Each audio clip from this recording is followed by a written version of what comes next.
What is your reading of this news tonight? Well, I think this is something that a lot of folks have been waiting for, one, but it falls in line with the regular court calendar in terms of the terms of court.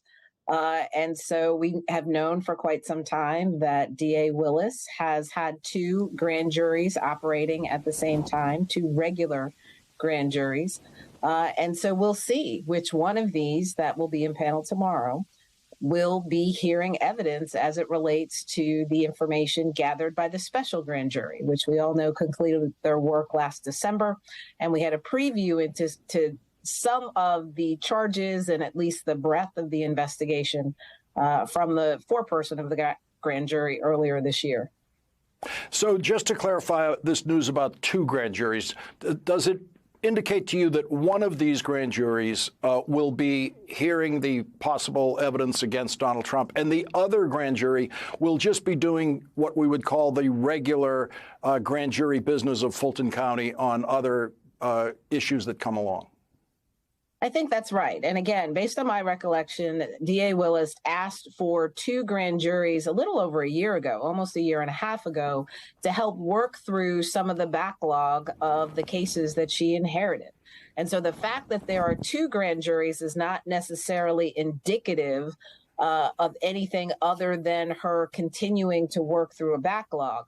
But based on the letter that she sent to the security officials, the sheriff, the judges, and others, we know that the grand jury panel tomorrow will, one of them most likely will be hearing this particular case simply based on the timeline in the letter that she provided. How long would you expect that grand jury to take in considering the evidence that was developed by the special grand jury? So it really depends on how complicated or how wide of a net the DA wants to cast. We have said all along, my colleagues and I that co-authored the Brookings report, that we think based on what was known publicly, and again, the DA has way more information than we did at the time of writing that report.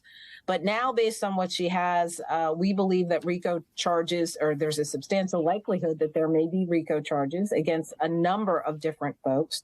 And that may take time to present. It's certainly not the kind of thing I would imagine could be presented in one day, particularly because grand jurors are allowed to ask questions.